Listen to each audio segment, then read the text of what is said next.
Genesis 22, verses 1 to 2. Sometime later, God tested Abraham. He said to him, Abraham, here I am, he replied.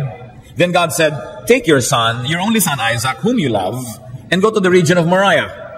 Sacrifice him there as a burnt offering on the one of the mountains I will tell you about.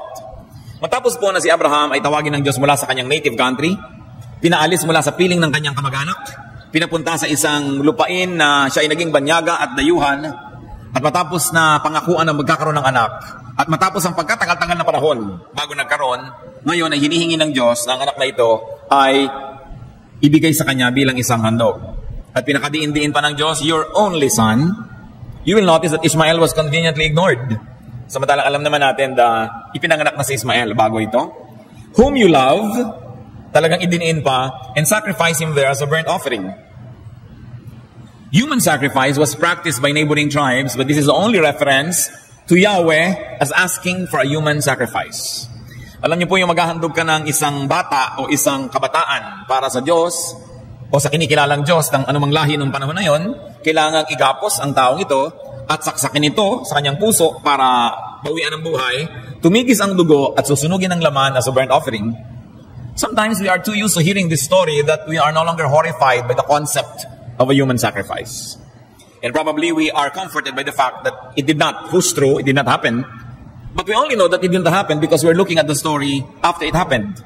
But if you were Abraham and everybody else in his family, while it was happening, you didn't know how it would end. And you'd think it would end the usual way, tragic, gruesome, bloody. At yan po ang napakabigat na hiningi ng Diyos kay Abraham. Ialay mo ang iyong anak. Itatali, sasaksakin, susunugin bilang isang handog. Genesis 22, 3-8. Early the next morning, Abraham got up and saddled his donkey. He took with him 2 of his servants and his son Isaac. When he had cut enough wood for the burnt offering, he set out for the place God had told him about. On the 3rd day, Abraham looked up and saw the place in the distance. He said to his servants, stay here with the donkey while I and the boy go over there. We will worship and then we will come back to you.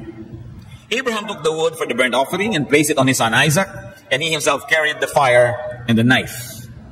As the 2 of them went together, Isaac spoke up and said to his father, Abraham, Father? Yes, my son. Abraham replied, the fire and wood are here. Isaac said, but where is the lamb for the burnt offering? Abraham answered, God himself will provide the lamb for the burnt offering, my son. And the 2 of them went on together. Hindi nagpatumpik-tumpik ang Abraham na ito. Kinabukasan, maagang-maaga pat di pa sumisikat ang araw, ay pinaghanda na niya ang paglalakbay para magpunta sila doon sa lugar kung saan ihahandog ang bata. Mahabang paglalakbay. Dahil sabi po sa atin ng Genesis 22, matapos ang 3 araw ng paglalakad, ay natingala at nakita pa lang nila yung tuktok ng bundok na pupuntahan nila. Hindi pa sila nakarating ng 3rd day, nakita pa lang nila. At kahit kayo nasa Metro Manila, makikita niyo ang tuktok ng bundok ng Makiling, kung nasa ibabaw ka ng isang building, hindi ibig sabihin malapit na kayo. Ibig sabihin pa lang, nakita niyo yung tuktok. Yun ng buwan, nakikita natin, hindi ibig sabihin malapit. So mahirap ang paglalakbay, mahaba. At kuminsan, sobrang nang nag-glorify itong kwentong ito na hindi na natin nararamdaman yung drama, yung pait, yung hapdi, yung kirot, na maring naramdaman ng lahat ng taong sangkot dito sa isang kakaibang pagsubok. Lalong-lalo na nang nagtanong ang bata. By this time, mga teenager na itong si Isaac. No? Mayroong hustong isip na at kaya na niyang magbuhat at tumulong sa kanyang tatay. At sabi niya, Father, where's the lamb? Meron nga ba naman nag-o-offer na walang i-offer? You feel the drama, you feel the heat. And Abraham said, God will provide. We don't know if he knew. We don't know if he just believed. We don't know what he meant by God will provide. Pwede rin naman niyang sabihin, ikaw na-provide na, ayan na. Hindi in-explain ng Bible ang talinghaga at lalim ng pangungusap na ito that God will provide. Many theologians like to interpret that it is very, very strong faith, and he said, God will provide. But that's an interpretation. You can have other interpretations because the Bible never explained what it meant. Pero ang dapat po natin isipin, mga kapatid, is what could have transpired between Isaac and Abraham after this traumatic event. They will never be the same. Kung kayo isang tatay at ang isang anak na ibinubukod tangi at pinamahal, ay ipaglalakbay ninyo at igagapos ninyo at sasaksakin ninyo dahil talaga namang kakahuli-hulihang moment na lang siya pinigil ng anghel eh. Talagang sasaksakin eh. Anong iisipin niyo kung kayo si Isaac? Matagal na natin na pag-aaralan yung punto de vista ni Abraham. Tingnan natin yung punto de vista ng anak. What would Isaac think of his father who would sacrifice him? Would you say, praise God, my God is a very great faith, he will kill me? If you were the son, would you think that way? How would Isaac relate to his father after this? The Bible is silent. The Bible doesn't record a happy journey back home. The Bible doesn't record a happy life of father and son afterward. And how about Sarah? Ano kaya po ang inisip ni Sarah? Nananahimik sila sa kanilang bayan, maunlad ang buhay, mariwasa, biglang binunot ni Abraham ang buo niyang pamilya, dinala sa isang lugar, sa isang lupalop, na nung dumating sila ay mayroon pang famine. Kinailangan pa siyang pumunta sa Ehipto kung saan nanganib na maagaw si Sarah at mapatay siya dahil maganda yung babae, baka patayin yung lalaki at kukunin ni Pharaoh ang babae. At ipinamigay naman talaga siya ng Abraham. Sinuli lang ng Pharaoh dahil nakaramdam siyang may masamang nangyayari dahil mali ang kanyang ginagawa. At hindi lang yun, naulit pa, ibinigay pa sa isang hari na naman nung sila na naman ay nakiraan sa isang kaharian. Anong isipin ni Sarah sa kanyang asawa? Na matapos siyang magalit kay Hagar, sabi niya, palayasin mo ang mag-ina, matapos siya rin naman ang may pakana na anakan ni Abraham, itong maid niya. Palayasin mo sila. At binigay lang ng konting tubig, ay pinalayas nga. At kung hindi pa naghimalaan Diyos, ay mamamatay sa disyerto ang mag-ina. At ngayon, anong iisipin niya sa kanyang asawa na yung si Isaac naman, na kanilang bukod tanging anak, ang dadalhin doon sa bundok ng Moriah para paslangin, para i-offer, at para sunugin. The Bible is quiet about her reaction, but the next significant event about her is that Sarah dies. This is the next significant event recorded. So far, there will be no mention again of Isaac until he was about 37 years old. Tahimik.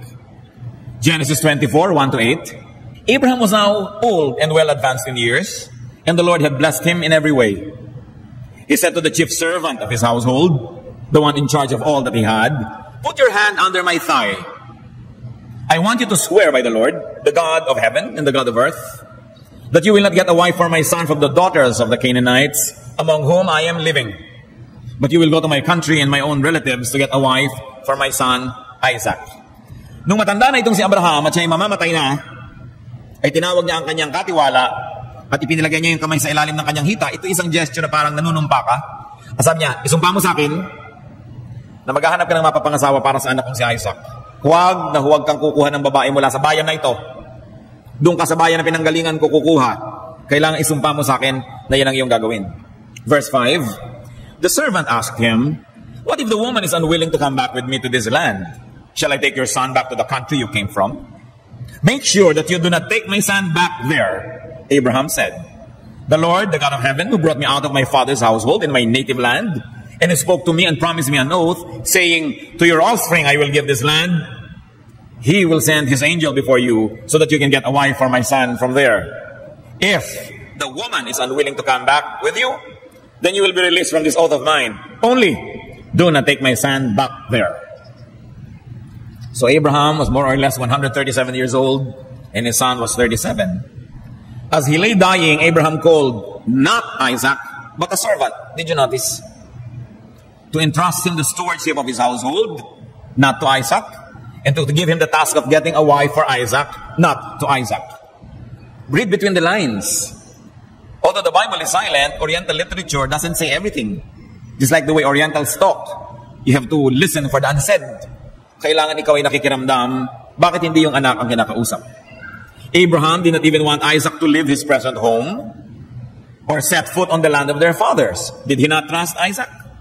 Sa niya, hindi mo dadali ng anak ko sa pinanggalingan kong bayan. Pinapangamba ba niya na baka hindi na bumalik dito sa pinuntahan niya? Dahil nandun naman lahat ng mga kamag-anak at maganda naman ang buhay nila doon. Did he not trust Isaac in running his household, in choosing a wife? Did he not trust his son to return to the promised land if he would leave it? Ang question is, after this episode of him being sacrificed, kahit hindi natuloy, did Isaac not grow to be a strong, dependable man? Did the experience scar him for life? Abraham did not give the instructions directly to Isaac. And Abraham did not even pass the blessing to Isaac in person. Proxy pa. Inuutos lang. As far as the biblical record and as far as Abraham's behavior were concerned, Isaac did not seem to exist much. Walang masyadong nabanggit. No? Kaya dapat natin imagine what gulf could have existed between father and son. What damage in Isaac's personality could have been inflicted by the sacrifice episode. by such a possible gap afterward. Genesis 22, 66 to 67. Matapos ito na nakahanap na ng mapapakasalan, etc., etc., then the servant told Isaac all he had done. Isaac brought her into the tent of his mother, Sarah, ito na yung mapapangasawa, and he married Rebekah. She became his wife, and he loved her. And Isaac was comforted after his mother's death. Ito po lang ang talo ng kwento sa mga relevant na mga istorya. Ikinasal at ikinasal itong si Isaac. There was no mention of Abraham in the wedding episode.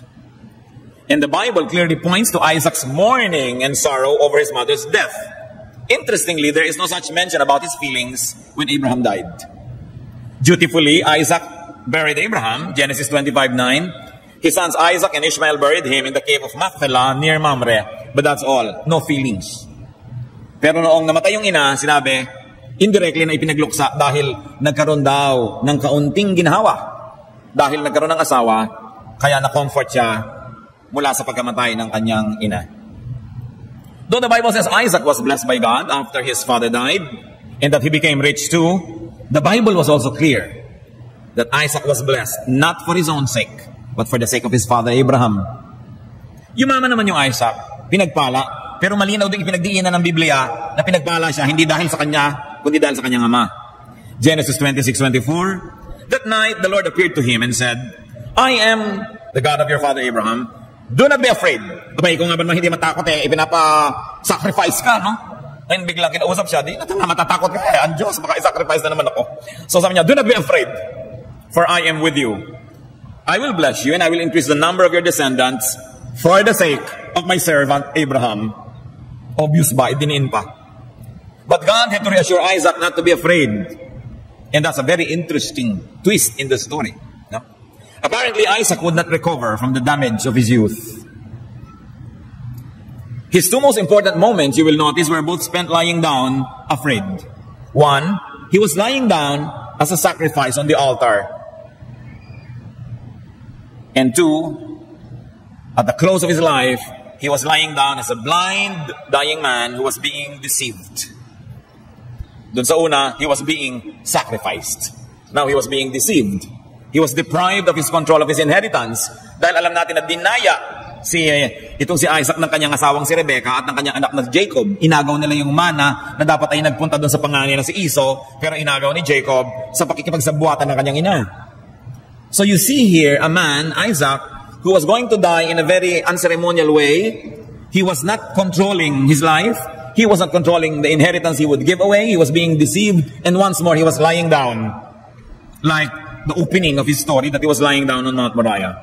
He could not control his own inheritance, his own marriage, and his own blessing. And he was always at the brink of death. Ganyan ipinakita siya sa accounts ng Biblia. And his departure was almost anticlimactic. It was an anticlimax. He was much awaited, much ballyhooed, and then he dies and goes just like that. And interestingly, brothers and sisters, Isaac's God was called fear. Ang tawag ni Isaac sa kanyang Diyos ay nakakatakot or takot or katatakutan. Genesis 31:42, the God of my father, the God of Abraham, and the fear of Isaac. Genesis 31:53, may the God of Abraham and the God of Nahor, the God of their father, judge between us. So Jacob took an oath in the name of the fear of his father Isaac. Pati ang tawag sa Diyos ni Isaac is fear. Ano kayang quality of life ang naging buhay nitong si Isaac na naging bunga ng siya ay i-offer? And remember, God had to reassure Isaac not to be afraid. Obviously, natatakot siya. Yung hindi banal na takot, kundi takot talaga.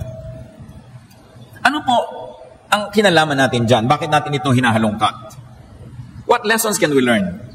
We are not here to judge the correctness of the sacrifice. We are not here to judge the correctness of Abraham willing to sacrifice his son. But we are looking for reasons why Isaac died that way. And why he was just almost ignored in the stories of Scripture. And he was never presented as a victorious, strong, happy, successful person. Bakit natin pinag-aaralan yon? Because there could be an Isaac in each one of us. Siguro hindi tayo in-offer ng magulang natin dahil sabi ng Diyos, pero maaaring in a much less noble way, some of us may feel that we have been sacrificed in our youth, in our childhood. Some of us may feel that we have been wronged by our elders. Some of us may feel that we have been overshadowed by the giants in the family. We just became little dwarfs in our own homes. Hinahanap natin yung bakas ng pagkaaysa sa isa't isa sa atin. Marami pong mga tao, tumanda na lang at lahat, punong-puno pa ang buhay ng hinanakit sa sariling magulang. Galit sa buhay. Galit sa kanila nakaraan. Galit sa mga taong sa palagay nila ay nagnakaw sa kanila o umapi sa kanila o nagpahirap. Dapat nating maiwasan yung paraan ng pagkamatay ni Isaac na bulag, nakaratay, walang kalaban-laban habang dinadaya ng kanyang mga kamag-anak. What can we learn from the life of Abraham who obeyed God to the max? Talagang extreme. Ang anak ay isusuko, ang asawa ay isusuko yung comfort, iiwan ng bansa, ang bayan para sumunod. At pagkatapos nakita ba natin siyang sumaya, naging tahimik at maganda ang kanyang pumumuhay, ang daming kasunod na gulo. What can we learn from these truths? Kaya po binabalikan natin ang mga characters sa Genesis because the Genesis is the book of beginnings. That's where a man began, that's where a woman began, that's where a family began, and that's where all the family problems began. Because when we understand the dynamics of the family situations in Genesis, we will be guided in a biblical way how to understand, diagnose, and even cure the illnesses that haunt our families today. Because these are the book of beginnings. But we can only learn from Genesis if we're going to take a candid look at the characters, minus the PR campaign of religion about them.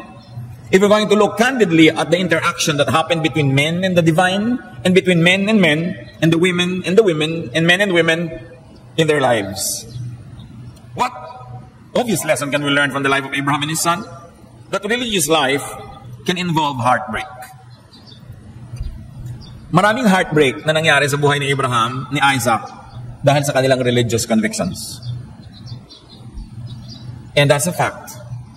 Hindi totoo na tanggapin mo si Jesus, biglang masasolve lahat ng problem mo. Sometimes. Pero kung minsan nga, nagkaroon pa ng ibang complicating matter dahil yung nanay mo nagalit sa'yo, yung asawa mo nagalit sa'yo, hindi yun, mga ganun mga pangako, hindi natin dapat binibitawan. Kasi maging sa Biblia, pag tinignan natin mga kasaysayan ng mga sumunod sa Diyos, hindi naman naging automatic na naging paraiso ang paligid. Sometimes it gets worse before it gets better. Sometimes a difficulty has to be overcome or you face a lot of opposition from people around you. Pati sa panahon ng Panginoong Jesus, Matthew 16:24-25, then Jesus said to his disciples, if anyone would come after me, he must deny himself and take up his cross and follow me. For whoever wants to save his life will lose it, but whoever loses his life for me will find it. Pati ang Panginoon pinagbigay ng babala na hindi ganun kadali na sumunod sa Kanya. Sabi, count the cost. As you make a decision to follow Christ, count the cost. Huwag tayong maakit ng iniisip lang natin, gagaan ang lahat, sasarap ang lahat. Merong gaan, may sarap, pero merong tinik na kasama. Meron kang nilalakaran mga landas sa matinik na kung saan dumaan si Jesus ay kailangan ding dumaan ang mga sumusunod sa Kanya. John 15:20, remember the words I spoke to you. No servant is greater than his master. If they persecuted me, they will persecute you also. If they obeyed my teaching, they will obey yours also. So Jesus was warning of persecution. John 15:18, if the world hates you, keep in mind that it hated me first. Sabi niya, I never promised you a rose garden. Kumbaga ganun. And even if spirituality is a rose garden, we must take the thorns as well as the roses. What else can we learn from this episode? That it can be extremely and supremely difficult to be close to God and to live with God in terms of affecting one's relationship with fellow men. Hindi laging madaling pagsamahin yung malapit na pakikipagtalastasan sa Diyos at pakikipaglapit din sa kapwa-tao. May mga panahon na ang paglapit natin sa Diyos ay nagkakaroon ng sakripisyo na nagiging paglayo sa ilang kapwa-tao o kaya ay paglayo ng ilang kapwa-tao mula sa atin. Matthew 19:29, and everyone, sabi ni Lord, who has left houses or brothers or sisters or father or mother or children or fields for my sake will receive 100 times as much and will inherit eternal life. So alam din ng Panginoon na ang pagsunod sa Diyos, ang pagsunod sa Kanya ay maaring mga hulugan ng pagkakapatid ng ilan nating relasyon sa kapwa-tao. Huwag naman kayo makipagpatid ng relationship at makipag-goodbye sa mga tao kung hindi naman talaga kayo pinapag-goodbye ng Diyos. Hindi kailangan gawin yun kung hindi naman talaga kailangan. Another thing that we can learn is that it can be supremely difficult to implement or the divine imperative the divine agenda in relation to people around. Pag may pinapagawa sa atin ng Diyos, hindi laging madaling sundin. Kung minsan parang nagsisisigaw ang iyong isip na hindi dapat sundin, pero ang ginawa ni Abraham, sumunod siya. Hindi naging sobrang mabulaklak ang bunga nun, nagkabunga na mabigat din at hindi rin masarap. Kung nais nating lumago sa ating pananampalataya at pagsunod sa Diyos, hindi natin dapat pagmukhaing cartoons ang buhay espiritual. Hindi dapat pagmukhaing na overly simplistic na masaya sapagkat may kasama talaga na sakripisyo. Romans 7:18, I know that nothing good lives in me, that is in my sinful nature. For I have the desire to do what is good, but I cannot carry it out. So, sinasabi dito ni Paul, ang una kong kalaban para maging maka-Diyos ay hindi ibang tao, sarili ko mismo. Kasi iba ang gusto ko sa gusto ng Diyos. At nakita niyo ang mag-asawa na si Ananias and Sapphira, sumunod na nga sa magandang layunin, nagbenta ng lupa para i-donate sa church ang pinagbilhan. Napakaganda na sana, pero anong naging wakas? Acts 5:1-2. Now a man named Ananias, together with his wife Sapphira, also sold a piece of property. With his wife's full knowledge, he kept back part of the money for himself. He brought the rest and put it at the apostles' feet. Nag-pledge na sila na ibebenta ang isang ari-arian at ibibigay sa church ang pinagbilhan, pero nangupit pa sila. Napagkasunduan para mag-asawang mangupit. Ang naging ending, pareho silang biglang namatay sa harap ng buong kongregasyon. So nakikita natin yung hirap sumunod, yung ayaw sumunod, at yung gustong sumunod na kalaban ng sarili, at yung sumunod na hindi pa nilubos dahil nakasingit pa rin yung personal na kagustuhan. When you look at the Bible giants, Adam could not obey. Hindi nagtagal ay nag-disobey. Cain could not give an acceptable offering. Noah ended up a drunkard. And Lot also ended up a drunkard. These giants all failed one way or the other. Abraham had to sacrifice his clan, his wife, his son. And Isaac had to live in the shadow of a childhood trauma. To him, God was fear. How do you repair a person who goes through such a difficulty? Ano pa ang pwede nating matutunan? And this time, reference lang natin yung faith ni Abraham, pero inaalis na natin sa kanya yung kwento sa atin na. That relentless faith can lead to fanaticism. That relentless faith can lead to lack of humanity. Pagka-extreme, labis ang pagkarelihiyoso, ang pananalig, nagiging panatiko ang tao, at sa pagiging panatiko, madalas nawawala ang kanyang kagandahang loob sa kapwa. Nawawala ang kabaitan. Siya'y nagiging malupit sa kapwa na hindi sumasang-ayon sa kanyang pananalig. The lack of humanity that has damaging effects upon others. Kaya ang pinakamalulupit kung minsan na ginagawa ng tao sa kapwa ay sa ngalan ng Diyos. Dahil sa religious conviction. Ito ba talaga ang gusto ng Diyos? O fanaticism lamang? John 16:2, ibinabala sa mga susunod kay Jesus, they will put you out of the synagogue. In fact, a time is coming when anyone who kills you will think he is offering a service to God. Sabi yan, ang mga papatay sa inyo, isipin nila natutuwa ang Diyos, naglilingkod sila sa Diyos. At hindi ba't maging hanggang ngayon? Naliligid tayo ng napakaraming malalagim na mga kasaysayan ng mga pinapatay na tao ng kapwa-tao sa ngalan ng Diyos noong pumatay. Diyos man na yun ay Diyos ang relihiyon o isang ideolohiya, isang pananalig, isang political point of view na dinidiyos, pumapatay ang tao ng kapwa sa ngalan ng Diyos o Diyos-Diyosan na ito. Na ang sobrang pagiging relihiyoso, pag hindi yan natimpla ng katalinuhan, ng pagmumuni-muni, ng balanse sa buhay, ay maaaring maging halimaw ang isang taong sobrang relihiyoso. Maaari niyang i-demonize at tingnan ng napakasama at napakababa ang sino mang hindi sumasangayon sa kanyang pananalig. At dahil doon nagkakaroon siya ng excuse na maging malupit at pumatay pa nga. Ngayon, si Isaac. Si Isaac na nga na nasakripisyo dahil hinihingi ng Diyos. Kung maaaring madamage sa kanyang personalidad, tayo pa kaya na maaaring nasakripisyo na hindi naman hinihingi ng Diyos? Nasakripisyo lang tayo dahil ganon, naging casualty lang tayo ng kapabayaan, ng magulang, ng lolo, ng lola, ng sino man. Naging casualty lang tayo ng kamangmangan o naging mga biktima lamang tayo ng kakulangan, ng katalinuhan o ng pagiging kakulangan ng kabaitan ng sino man. Kung yung Isaac na nagkagano na nga dahil Diyos pa nga ang humingi, ano pa ang magiging damage sa mga taong hindi naman sangkot ang Diyos? Sa katunayan, baka si Satanas pa nga ang sangkot sa pagkakadamage sa kanila, di lalong mabigat. So parents, careful with your children. Do not sacrifice your children to less than God's call. Si Abraham nga, God's call na eh. Nagkaroon pa ng mahirap na bunga. Yung pang-isakripisyo mo ang anak mo na hindi man lang Diyos ang may gusto. Kaya kailangan pag-ingatan. Si Isaac nga, no? Nagkaganon. Iba pa kaya na hindi naman sangkot ang Diyos sa usapan. Fathers, do not exasperate your children. Instead, bring them up in the training and instruction of the Lord. Napakarami pong mga buhay. Pag tinignan mo, bakit ganitong ugali ng taong ito? Bakit siya napakasungit? O bakit siya napakaseloso? Bakit siya napaka-insecure? Bakit mainggitin? Bakit masyadong palapintas? Bakit wala nang pasado sa kanya? Lahat na lang mali. Bakit ayaw magtiwala? Ba't ang dumi-dumi ng isip? Bakit lahat kinatakutan? Kadalasan ang mahahalongkat yung dahilan, they were damaged in their youth. They were damaged in their childhood. Abusive parents, abusive grandparents, abusive relatives na nakikitira tapos inaabuso ang mga bata, abusive teachers, sometimes even abusive religious leaders, minomolestya ang mga bata na ipinagkakatiwala sa kanila, nakalinga. Napakalaking krimen ang krimen sa bata. At hindi na natin ngayon tinatawag na krimen yung ginawa ni Abraham. Lampas na tayo sa kanya. Pinag-usapan lang natin. Ang pag-usapan natin ngayon, yung mga pagkukulang at pag-abuso sa bata na hindi naman Diyos ang humingi. Yung Diyos na nga humingi ng sakripisyo, nagkaroon pa ng ganong effect. Di lalo na yung hindi naman siyang humingi.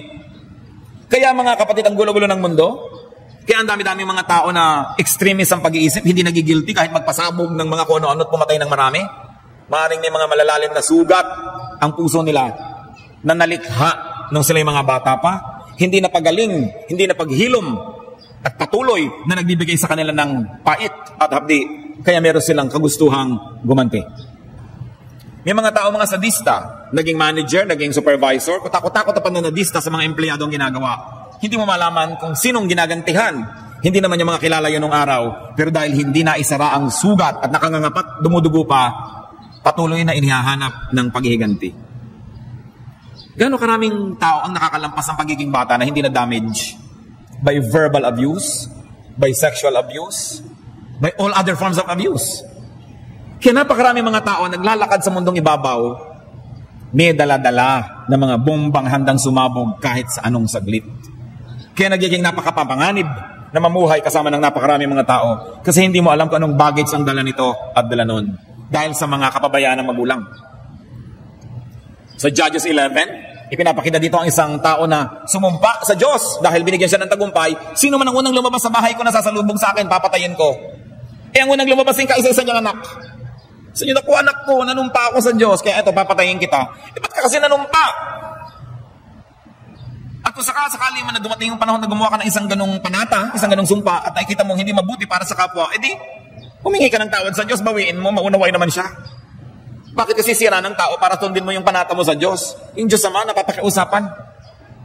Si Abraham nga, nakiusap na huwag pa sirain yung buong Sodom for the sake of 50, 40, 30, 20, 10 people. Pumayag yung Diyos eh. So pwede nating, Lord, patawarin niyo na po ako pero hindi ko matutupad yung panata ko kasi marami palang tao na hihirapan at nasasaktan dahil sa panata na yan. Taong mahal mo rin. Pwede naman tayong makipagkasundo sa Diyos eh. Pero huwag natin isacrifice sa mga tao. Nakita niyo ang sacrifice na nangyari kay Sarah dahil itong Abraham ay merong religious conviction. Binunot sa kanyang sariling bayan, dinala sa isang foreign land na ipamigay 2 beses sa magkaibang hari.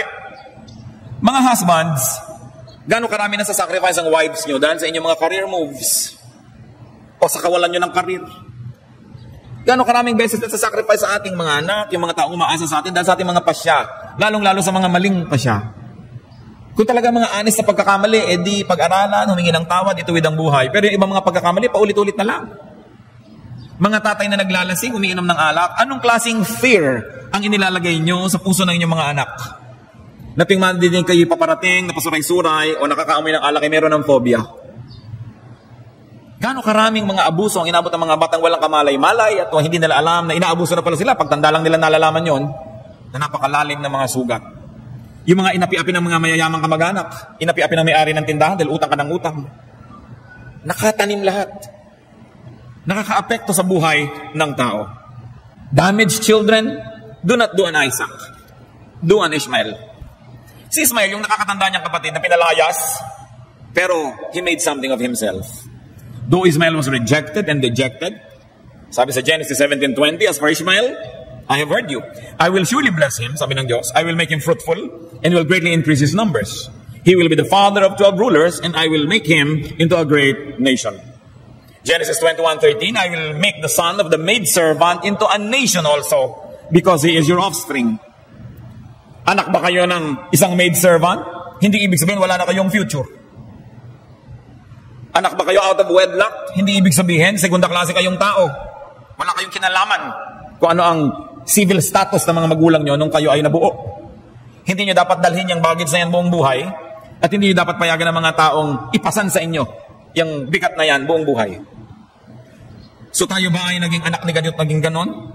Genesis 21:18, lift the boy up and take him by the hand, for I will make him into a great nation. Naranasan nyo na ba na parang kayo yung rejected tulad ni Ismael, pinalayas? Pinalayas nga na maaaring mamatay sa desierto. But he became a great man nevertheless. Mas malalim ang balon na pinag-ahunan, kapatid. Mas madilim ang pinanggalingan, mas dapat galingan, tibayan ang loob para gumanda ang hinaharap. Hindi kailangan tayo maging alipin, tayo maggapos sa nakaraan. Lalo ko ang nakaraan ay hindi maganda. Hindi sapat na sisihin na natin ang sisihin ng nakaraan, ng ating mga magulang, ating kahirapan. Tapos na yun, kung tapos na. Ang mahalaga ay paano ngayon tayo uusad, paano tayo babangon, at paano itutuloy ang buhay. If you were an Isaac, even if you were an Ishmael, strengthen yourself. Rise from the sacrifice table. Nakita niyo po at isang sakripisyo na itong si Isaac, pero bumangon naman. Overcome any possible dark past. Or if you don't do that, it will overcome you. Pag hindi ninyo dinaig ang isang madilim, mapait, masakit na nakaraan, patuloy niya kayong dadaigin. Kung naapi kayo minsan ng inyong mga masusungit na tiyak, pag hindi nyo yan nilampasan, kahit man lang sa alaala, patuloy pa rin kayong paulit-ulit na maaapi. Kung naabuso kayo, sino man, in a sexual way, pag hindi kayo nakalaya dyan, sa inyong mga alaala at gunita, patuloy at paulit-ulit kayong maabuso pa. So dapat, pati rin. If you had a difficult sonship or daughterhood, if you had a difficult childhood or youth or past, overcome. And the quickest, the most effective, the most powerful way to overcome it is to forgive those that offended you. Habang hindi nyo pinapatawad, kayo magiging bilanggo ng tao o ng mga taong ito. Kung gaganti lang kayo, mauulit-ulit lang. Sa mga pag-aaral natin sa Genesis, makikita nyo paulit-ulit. Yung lolo may favoritism, yung tatay may favoritism, yung anak may favoritism na naman.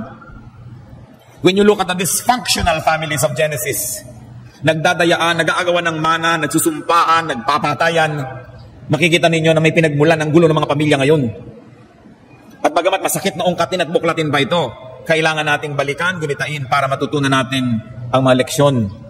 Para huwag na nating tahakin ang landas na mali nilang tinahak at upang gawin natin ang higit na tama. We are more capable of having a more righteous life now because we have their lives as references. They never had ours. May advantage tayo mga kapatid. Overcome by forgiving. Gusto kong bigyan ng diin, hindi natin binibigyan ng judgment yung ginawa ni Abraham at ang ipinagawa sa kanya ng Diyos. Gusto lang natin gawing reference sa pag-uusap tungkol sa issue na may mga tao na rightly or wrongly, they think they were abused. And they never recover from it. But in Jesus there is freedom. In Jesus there is a new life. 2 Corinthians 5:17. If anyone is in Christ, he is a new creation. The old is gone. The new has come. Kung meron kayong mga nakaraan na dapat nang limutin, lalong-lalo mga hinanakit at galit, baka kuminsan kasi akala natin nagpatawad na tayo. Pero tingnan naalala mo, nagagalit ka pa rin, nagtatampo ka pa rin. At may mga masasama tayong ugali na bunga ng akala natin ay tayo naapi. O naapi nga tayo, may bunga. At sa pagsama ng ating ugali, umihira tayong kasama, dumadami lalo ating makaaway, lalong sumisikip ang ating mundo, patuloy tayong hinahagupit ng mga hampas na sinimulan ng ibang tao nung araw, pero ngayon tayo na nagpapatuloy. That's why people have to be free. You don't want to die like Isaac. Old, blind, bedridden. He could not control the passing on of his inheritance, being deceived by the people close to him. That's not the way to go. Hindi natin alam kung ano na magitan sa mag-amang ito. Baka naghinanakit sa buong buhay, hindi niya pinatawad ang kanyang ama, nagkaganon-ganon tuloy yung buhay niya. Pwede yun. Pwede rin hindi yun, kasi wala namang sinabi. Pero hindi naman mahirap isipin na nagkaroon sila ng distance. Kung minsan ang distance natin sa ating magulang, nauulit, nagiging distance sa atin ng ating anak. O kaya na we overcompensate. Sobra naman natin binabaligtad yung pamamaraan ng magulang natin na hindi natin nagustuhan. Sumobra ka naman ngayon mapagbigay, sumobra ka mabait, extreme pa rin. Abusado naman ng mga anak mo, hindi kayo na-appreciate. Ganon din ang magiging bunga. May agwat din. Kalungkutan, pagkakahiwalay. Kaya ang mahalaga, balance. Hindi masarap pag-aralan ng mga kasaysayan ng mga pamilya sa Old Testament. Kasi puro mga scandal in the family. At hindi rin irresponsible type of study na ipakita sila na parang cartoon character, parang mga character sa isang Belen, na life is always nice and good and godly. Nakita natin na maraming pait, maraming hapdi, maging ang pagsunod sa inuutos ng Diyos.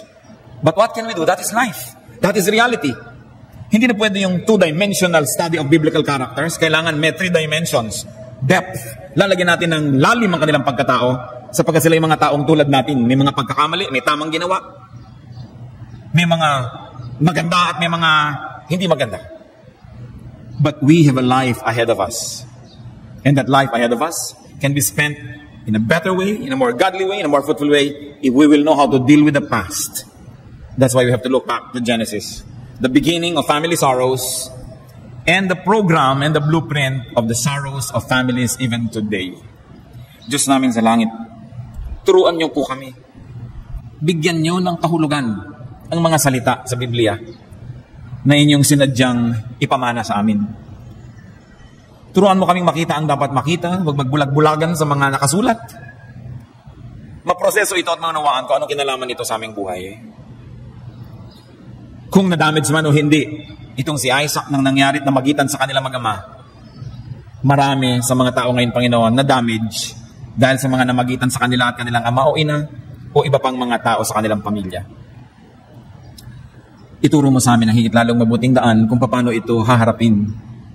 Kung paano bubunutin ang mga ugat ng mga pait ng kahapon. Kung paano magkakaroon ng bagong buhay, kung nagkasalansalanta, nagkagiba-giba ang buhay namin. Turuan mo kayo, Panginoon, na pahalagahan ang mga nalalabi pang araw ng aming buhay. Dagdagan ito ng kulay, ng musika, ng sayaw, ng ganda, ng kasiyahan, ng kapayapaan, ng kabanalan. Lalong-lalo kung mayroong mapait na bahagi at madilim na nakaraan. Palayain mo kami, O Diyos, mula sa mga gapos ng nakaraan na patuloy na hanggang ngayon ay naglilimita pa sa amin.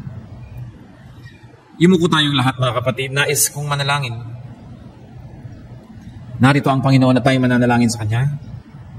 Sino man sa atin, meron pa kayong daladalang sugat dahil sa inyong childhood, dahil sa inyong youth, o kahit dahil sa recent past. Ang pakiramdam nyo, kayo nadaya, kayo nalamangan, kayo naapi, at meron pa rin kirot. May epekto sa inyong behavior, sa inyong ugali. At gusto nyong yan ay isuko na sa Panginoon ngayon. Mananalangin tayo. Pag-aralan natin ang leksyon ng nakaraan. You don't want to go like Isaac. You like to go in control of your faculties. At kung ano man at may hinanakit pa tayo sa ating mga magulang o sino man, na-damage man tayo, hindi man glorious ang pagkakaluwal dito sa mundong ibabaw, isusuko natin sa Panginoon. Kasalanan ng iba ay patawad at ang mga sarili natin kasalanan ay ihingi ng tawad. Mga kapatid, ang Diyos ay narito, napakalakas ng kanyang presensya. Manalangin kayo personal. Kung meron kayong kailangang hingi ng tawad, ihingin nyo. Kung may kailangan patawarin na ngayon. You can never forgive enough. Kahit paulit-ulit tayong gumagawa nito, may nalilimutan, naiiwan na pinapatawad, kaya may natitira pa mga ugat. Magpatawad kayo ngayon and get out of this hole a brand new person. Ready for more blessings. Ready for more actions of God in your life. Ready for more fruits. But first, you have to deal with the past. Kailangan lahat ng natapos na, tapusin na.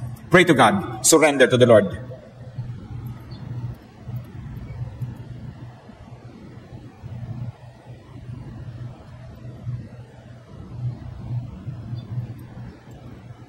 Salamat Diyos dahil maaari kaming lumapit sa inyo at ungkatin, buklatin, hukayin ang nakaraan.